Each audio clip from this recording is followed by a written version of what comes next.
Joe, and many thanks to TechHui for letting Kuehnle Agrisystems be on this panel, especially to Dan and Mika. You know, it was really difficult to be here right now because the World Cup USA Ghana game is right now. So I have someone in the audience who's tipping me off. 1-1. Is it 1-1? So we'll have a big yelp of cheer. Hopefully they'll pull through and win this game. It's do or die. Thank you. All right. How many minutes left? So I'll be brief. You know, biofuels. Okay, I'm just the CEO of a small startup of 14 employees. We specialize in algae. I'm just like Kiki Kua earlier. You know, I'm not an expert. I can't give you the state of interest, but I can tell you some of my perspectives as someone who's really trying to get bio-based fuels into our economy and into our lifestyle. What's happening is there's capital now available. So the military has put tens of millions of dollars into developing bio-based or crop-based fuels. There's also a lot of venture capital and hundreds of millions of dollars going to some big name companies that you've probably read about in the popular press. And there's also more of a will among us as Americans to be recognizing as consumers. One of our speakers mentioned that this morning, efforts just to conserve, so we're not wasting fuel and energy in general. And then there's another awareness going on, which we realized after this whole ethanol thing, that we really need to be sourcing our biofuels from non-food crops. Secondly, really super importantly, is water use. You know, we're running out of water, and I'm so glad that you're on the panel today. I think you're really key for this whole renewable energy thing to really work, is that we can't be, you know, wasting our potable drinking water growing fuel crops if we don't have to. Another awareness is agriculture, especially here in Hawaii. We can keep the aina in ag. That's really, really important to us. With opening up food, you know, ag for fuel, ag for food is really important for us to, for our state to be successful as this test bed for renewable energy. We can do both of those. And then also waste management. The technologies that are being spurred by all this millions of dollars that are going in are allowing fantastic innovation up and down the value chain, from biology of crops, some crop or some waste product from a crop, turning that into a fuel. For example, wood chips, or junk trees, or other, all these waste products, but gas from sugarcane waste, things like that. That now we're actually saving everything. It's kind of the European mentality: recycle everything and turn it into something that we need today. And so that will is really creeping into who we are, I think, and that's critical for the success of renewable energy in this country, I think. So that's one big thing. Some of the drivers, we have the barrel tax here in Hawaii that we passed through. That's really important for some of that money going to the State Department of Energy. You know, the State Department, our Department of Energy here is really important for small companies like us, and also kind of to vet all these technologies. Everybody thinks they have the solution. They're going to kind of assess the risk of these technologies for the state and hopefully put a perspective that will make it successful. So everybody's solutions that really should be considered will be considered. Of course, if there was more capital put towards companies, small and large, who are trying to make Hawaii at least a success, that would be great. And that's something that's still a big challenge for us as for-profit corporations. Some of the other exciting things happening in the field is with Joe mentioned Hawaii being a test bed for renewable energy for the fuels. What's happening is that people have come to awareness, the military and the utilities, that we have all year round farming here. So we can produce our biofuels all year round, which is huge. You know, we have some of our algae growing in Iowa, for example, but they really can't do anything in the winter with our algae there unless it's super energy intensive. But here, there's no reason we can't do it. So all year round agriculture is huge for biofuels here. And then also just the fact that we're so vulnerable. We only have like 2 weeks supply, something like that, of liquid fuels here. And what are we going to do? And so our vulnerability can be addressed by this renewable aggressive initiative put forth by the state. There's some of the very specific things that I'll tell about biofuels, but I think you're going to have questions on that, so I'll just stop there and turn it to the water guy. Okay, very good, Heidi. Thanks very much.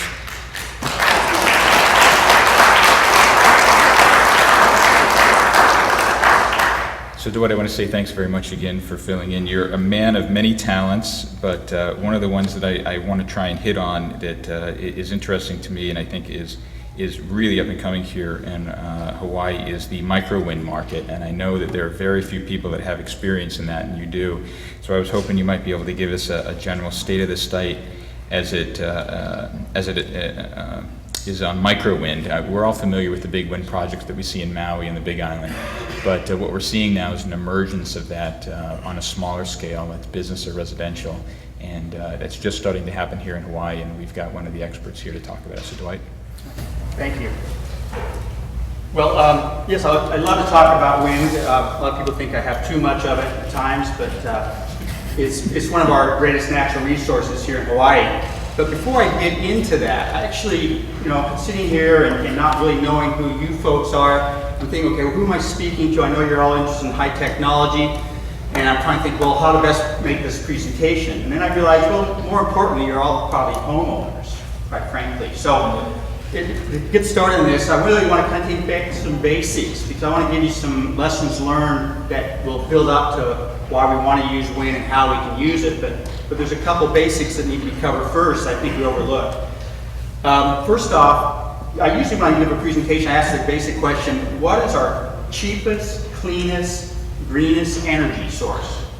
Think of all the different energies out there. Anybody want to venture a guess? I'll jump to the conclusion. It's the energy we don't use, quite frankly. It is the cheapest. It's so overlooked, it's ridiculous. Now, what's interesting about this is everybody can do it, 7 days a week, 24 hours a day or night, whether the wind's blowing, whether the sun's shining, whether the water's flowing. It's everywhere. It's just in our ability to recognize this waste and do something about it. And it's, quite frankly, one of the more interesting things that the Hawaii Clean Energy Initiative has come to recognize. A lot of people hear that the Hawaii's energy goal of 70% renewable energy really is 40% renewable energy sources and 30% energy conservation, okay? Now, energy conservation actually has a couple different terms that I want to make sure you're clear on. One is energy efficiency and one is energy conservation. They're actually two different things. And in our company, we have three basic strategies: energy efficiency, energy conservation, then renewable energy. And the strategy is really important to help solve the state's problem. But going back to this issue of energy efficiency and energy conservation, energy efficiency is really how we do things more efficient. It might be like the recent program where you have this cash for clunker for refrigerators we've all been hearing about. Greatly successful. Take your old refrigerator out, bring in a new one, uses half the energy easily compared to most refrigerators that are out there. We have refrigerators that use 1/10 of the energy of the standard refrigerator. That's how good they are. So anything you can do to make your equipment be more efficient and leave less energy is a really good way to go, because that's technology that's here. Anybody can do it. There's no permitting, or very little permitting. We don't have these big challenges about backfeeding the grid, all that. The other one, though, that really doesn't get fully understand and appreciate is energy conservation. That's really what we mean by smart use. The cognitive part of, hey, turning off the lights, making good buying decisions, recognizing where this waste is taking place in your home. And it's huge, it's amazing. I do energy audits, and I can walk into someone's home and walk through and find all kinds of ways to save energy. A lot of it's just simple things that they need to do in how they run their home and how they live their lives. I mean, we literally see homes next door to each other, same number of people, same homes, and one home is using 4 times the energy of the other home, okay? It's really important to understand that. So once we've done those things, then we can start looking at renewable energy options, okay? And Mark has covered some of the solar industry issues.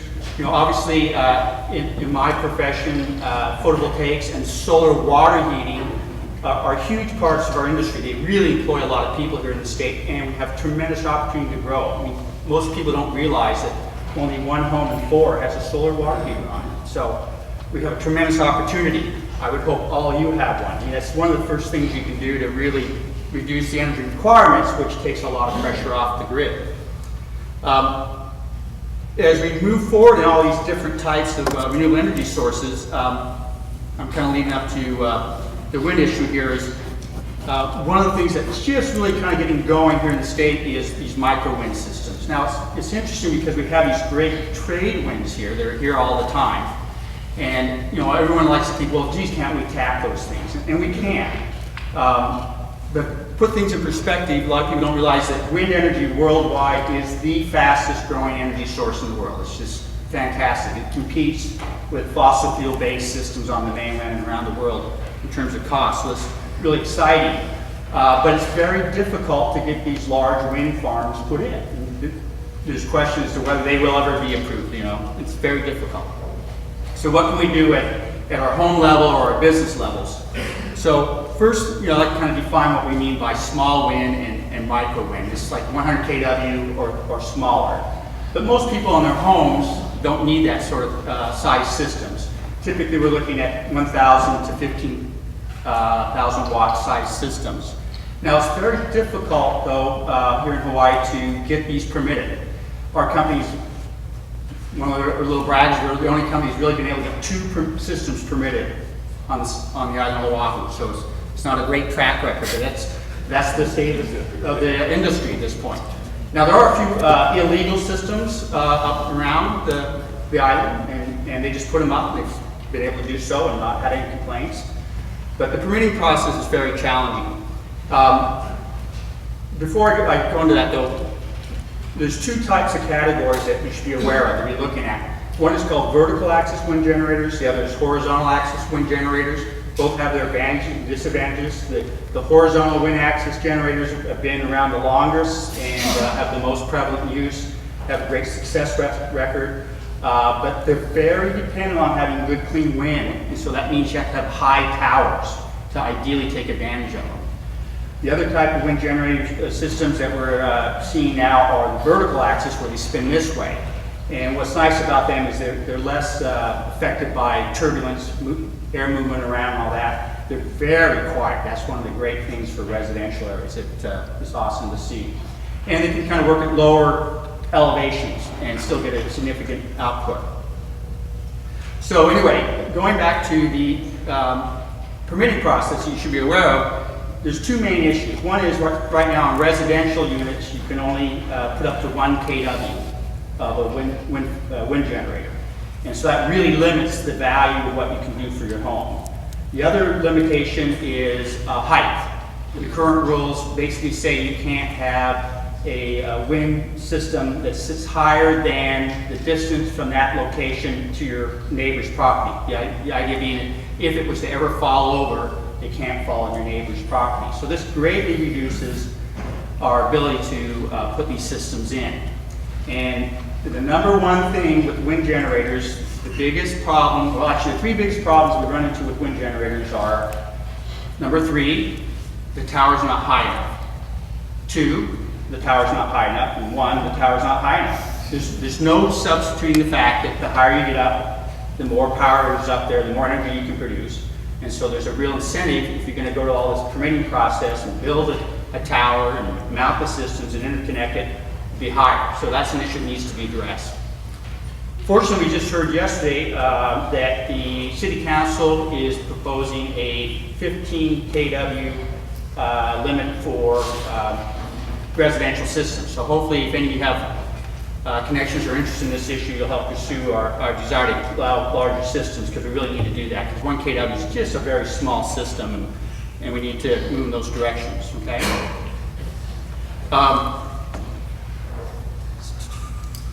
Dwight, if somebody wanted to go take a look and see what these look like from the street, is it possible to give them where the locations are, the 2 residential winds that are installed right now?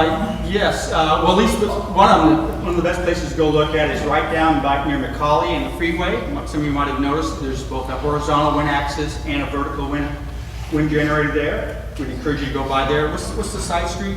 Wilder, thank you. Wilder and McCauley. And you'll just be amazed at how quiet that vertical axis wind generator is.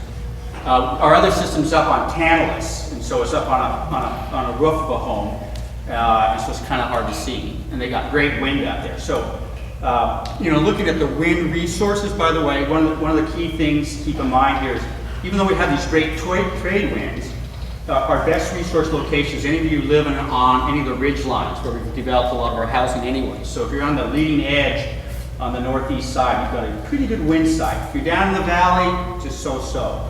Just so you have an idea there. The other place you can go look at some wind generators is out on Lagoon Drive, out there by the airport. One of the buildings out there has a few wind generators on it. But unfortunately, we just don't have much to see here. There are a few on the other islands. I just came from Maui. You get off into some of the rural areas, and they're a very viable, source of wind, source of energy. So they're really good.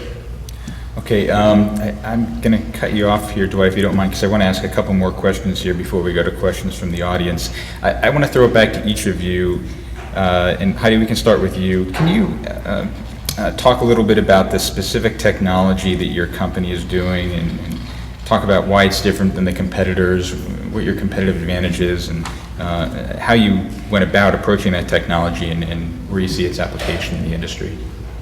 Oh, thank you for asking. Kuehnle Agri-Systems, we're an algae company, but we're not an energy company. We're actually a seed algae company trying to seed the industry with our elite algae strains, which are suited either for biofuels, but also for animal feed and for nutritional oils, and combined with healthy proteins. Something to go into our diets or animal diets. And also as a source to replace fossil fuels that are used for raw chemicals. So for example, the tabletop resins or your plastic packaging, we can use algae to generate bioplastics, for example. So our company, as a seed company, provides the genetic solutions, the type of algae that allow you to go into these different vertical markets, specifically in the context of fuel. Have any of you seen algae farms yet? Commercial? Okay, there's a couple out there, but they're not producing fuel. They're producing high value compounds. The only way we're going to get algae farms for fuel is if you have a seed company like ours who can sell seed cheap enough, so live algae, cheap enough, reliably, and stuff that's not going to mutate or will replace your ponds when they do start mutating. You need a company like us to promote this new type of crop for agriculture. It's the basic model in ag that you have seed companies that will sell you the corn seed or the soybean seed. That's what we're all about, is selling the good genetics to allow a new crop to take place in the next 4 or 5 years. So supporting basic agricultural enterprise. That's what makes us different from natural biomass producers. Besides the year-round growing cycle, are there any other aspects of Hawaii that make it a great test bed for your product? Yeah, it just came out in the newspaper. I brought the article. Probably most of you saw this on Thursday's paper in the business section. I guess it's called the money section now. HECO, so our electric utility, put out a request for proposals for biomass fuels, biofuels based on biomass. This is huge. I think we're the only state where the utility is insisting on having this renewable portfolio powering their electrical generation using existing technology to get the utility's not going to build anything new. They just want to replace the fossil fuel or imported palm oil with locally grown biofuels. This is fabulous because they're going to guarantee the farmers a price for 10 years. And if you have a price for 10 years, now you can start getting, you probably need like $300 million to build your new facilities. And now you can raise that capital because you know you're going to be getting this revenue for a 10-year period. A 5-year period like the military will give you isn't quite enough to raise this kind of project finance to build up those companies. So that's huge. Second thing that's really huge, unique for Hawaii for this whole biofuels thing is it's going to be, we hope they're going to select various islands. And we can do tropha on the Big Island, we can do algae on Oahu, we can do waste wood chips on the Big Island too, we can do sugarcane junk on Maui. I mean, these are all different proposals. There were 10 proposals that went into HECO. And hopefully they'll select these for the different islands so we have distributed energy, so in this case liquid fuels, because you don't want to be transporting that if you don't have to. And also employment across the islands, and then also the other thing is it's going to be encouraging ag. And if we can do that on all the islands, that's fabulous. So those are 2 things that are huge right now for that. Well, that's great, that's great. Mark, what kind of new technology are we looking at in solar? And is there anything in particular that's unique to Hawaii in our market? Yeah, Well, maybe I touched on this a little bit before. The two things, one of which I touched on, one I didn't. The two things that are kind of different or that are coming is, one of them is new photovoltaic materials, and I think that stuff is happening, like I say, in labs and in that kind of context. And we have this thing, you know, which may not be unique to us, but you get a lot of kind of conservatism out of the financing side in our industry with respect to the generating materials themselves, because these tend to be, you know, end up being 20 or 25-year contracts. And so you could have the latest, greatest thing that is producing at a higher efficiency for, you know, 2 years, but there's no guarantee that it's going to keep doing that for 20 years or 25 years. And so as a result, you kind of keep going back to the standard crystalline photovoltaics. And so, you know, I don't think those things are going to really supplant the stuff that we think of thermal PV right now for quite a while. But there's clearly innovation going on in that area. And the idea would be to either do it a lot cheaper or to get to higher efficiencies than we can get to with the crystalline photovoltaics. The other thing, which I did touch on, is the storage side. You know, this isn't necessarily being driven by our industry alone. The car industry, the electric vehicle industry is spending tons of money on improving lithium-ion batteries, and we're going to benefit from that. I think ultimately we don't know what the solution will be for storage, but there's so much money being invested in this that's going to end up benefiting us quite a bit. So those are the two big things. Excellent, excellent. Dwight, I'd like to talk about, or I'd like you to talk about if there's any new technology in wind, but I also want to open it up for you to talk about other issues, that because your knowledge is so broad. Are there any other technologies that you see on the horizon that we're looking at today or in the next 2 or 3 years, particular to Hawaii, that are unique in those areas?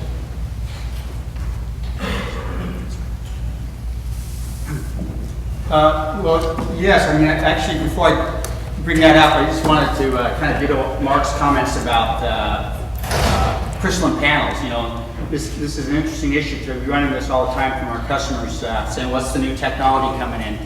I did my first PV system in 1980, and it's still working on crystalline panels. So there's a lot to be said that going with a proven technology. And we're all excited about new technologies, but the reliability, I don't think there's a product out there that lasts as long as well. So that's considered a high-tech device and has that kind of longevity to it. So just wanted to add that in. In terms of new technologies, I'm actually going to use this as a lead into one of the other subjects, which is water. And actually, this is really probably one of the more exciting areas in technology innovation that really does apply directly to energy. We actually have a term that's called watergy. It's the water and energy nexus, how the two things work together. A lot of people don't realize that at least 10% of our energy in the state probably goes to some kind of water-related use, okay? And water is a very heavy product. We have to pump it around, we have to filter it, we push it up the hills, then we heat it, we cool it, we do all these things with it. So anything that would improve on the water technology is going to help us on the energy side.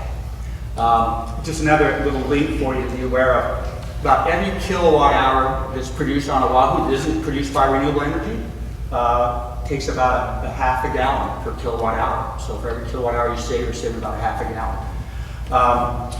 On the other hand, there's a tremendous amount of energy going into this water. So if we can save water, we save energy at that end. And probably the most exciting technology that's out in the way of water conservation, the shower head. The 1.5 gallon shower head. You can literally double your solar output from your solar water heater. You can dramatically reduce your water use, and it saves you water and energy all the way down. Very, very exciting technology. Give it a try. Now, most people are very personally attached to their shower head. I have customers who say they take their shower heads with them when they go on vacation. It's true. I've heard it several times. It's amazing. But I have yet had a customer not, unless they've tried some of these high efficient 1.5 gallons, really, give it a try. They've got these oxygenating ones, they've got all kinds out there, so give them a try. It's kind of a neat technology. The other technology that interlaps with water is the front-loading washing machine. Literally, these front-loading washing machines use half the amount of water, half the amount of energy, half the amount of detergents. cleans your clothes better, and the other cool thing it does is spins faster, so when you go to dry your clothes, it takes less time, so you're saving energy there. Great technology, and more options out there all the time on that one. Could go on and on about water, my favorite subject. That's how I got into the energy field, but I'll leave for some other questions. Okay, great. Thanks very much. We are running out of time, and I want to make sure that we have time for questions. Dan? Okay, good. Do we have some questions from the audience for our panelists? Number one, go ahead. What is the potential total percentage of wise energy will come from renewables in the next 10 years or 20 years, given the amount of land that's available and with all the policy issues? It's huge. I know this is so complex. You guys showed us how complex it is. Has anybody done a study on that? I'm sure they have policy. Mark, you want to take that one? Heidi may want to take a crack at this one too, but I haven't seen any study that tried to answer that question, in an absolute sense, like you're talking about. But I think the answer is it could be 100% if we wanted to spend enough money. There's no technological limitation to doing that. It would probably force us to, let's say, import biofuels to fuel the existing generators, the baseload generators from the utility, which typically means you're cutting down rainforest somewhere. So it's not necessarily the case that we want to do that right away. But that's one of the things that needs to be balanced. Alternatively, we could just say, let's do this thing all through intermittent renewables, and we're just going to spend a lot of money on storage, and we'll figure that thing out as we go along. And so I think the issue isn't could we do it, but it's like there's all of these existing stakeholders, and there's a bunch of constraints, some of which are kind of binding, and some of which are more theoretical or not as big a deal as people think. And the thing that's missing, if we really wanted to get there, would be this idea that there's a sense of urgency, like that we have to. So if for some reason we could figure out that we had to, we would do it, and it wouldn't actually be that disruptive, I don't think. But we're definitely not there yet on the policy making side, and so as a result, it's going to kind of trickle along, and we may wind up at 20% or something 10 years from now.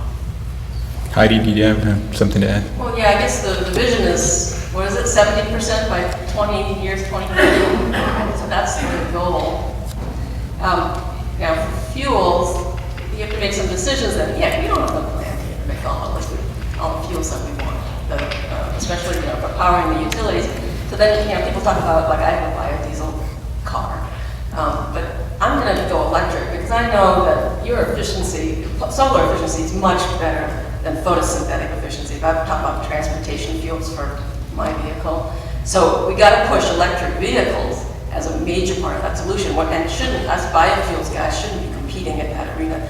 We should be focused on the things that batteries can't do, electric motors can't do, like jet fuels or ship fuel. That's where the biofuels really need to go, where we actually have a real need that can't be solved by other technologies right now or 10 years from now. So this kind of getting that synergy amongst the players, how do you do that? The policies that'll drive that? And then our will to get there? I think we can do it. The Navy's goal is 50% renewables in 10 years from now. And they're going to do it because they can perform. So there's no reason we can't, go to Hank Rogers' vision that he really supports. He thinks he can do 70% by 2030. We can do it, but we have to be really smart and talk to each other on how we're going to do it and get the capital to do it. Just one more quick kind of thought. Providing the energy for statewide is going to be a bit challenging, but each one of you in your own homes can become a zero energy home just by pursuing it. We do this on a regular basis every week. In essence, homes are producing all their energy. Now, they're tied to the grid, and so we're sharing that energy, so they're not completely independent. But it does demonstrate that if you can do it in your home, we can do it on a larger scale. And your neighbors are doing it on a regular basis. And they're putting people to employment around here, and it's not that difficult. I'm involved in national organizations, and everybody is excited about the zero energy home, the zero energy building. But on the mainland, it's such a tremendous effort to try to get there. But since we don't really have to heat our homes, we don't have to necessarily really cool our homes with air conditioning, by the way, making your home a zero energy home and producing all your own energy is very doable. And with the tax incentives that are available. Boy, if you're paying income taxes, it really makes great sense. So if we can do it in our homes, that really then means it's much easier for us to do it in commercial buildings and statewide endeavors. So start with your home first. Thanks, Dwight. Next question, in the back, yellow.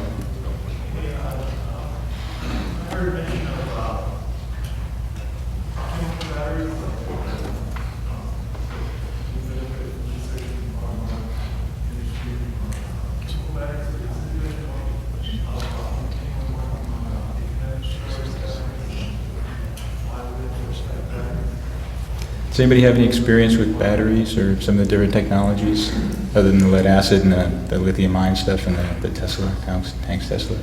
I mean, you know, I've worked with some of the new technologies in battery storage, but there are a lot of different competing technologies out there, and they are being deployed. One of the more exciting ones are what they call flow batteries. You know, the problem with a lot of our grid type lead acid batteries, they do deteriorate and they sulfate and all that. So there's a lot of things going on in that area. So I really can't say anything that would be of much use to you right now, but I would like to reaffirm that basically, you know, home energy storage and energy storage systems, you know, the lead acid battery is still key. It's a great technology. I mean, a lot of my customers, that's what they live by, and they work really well, they're inexpensive, and they have the highest recycling rate of any technology in the United States, 95% recycle rate. So they're very good, and they do last a long time. So, but here again, as Mark pointed out, if we can develop other energy storage devices, probably the best one is pumped hydro storage. Probably the cheapest, proven technology, and it's used in many places in the world, and we could do it here. We just got to find the right place to build the reservoirs to do it. Great. One more question. We have time for one more? I think Or we're cut off? rapidly when I'm trying to get to the high channel for the other. Okay, we want to run into the next session. I just want to say thank you very, very much to our panelists for taking the time to speak to us today.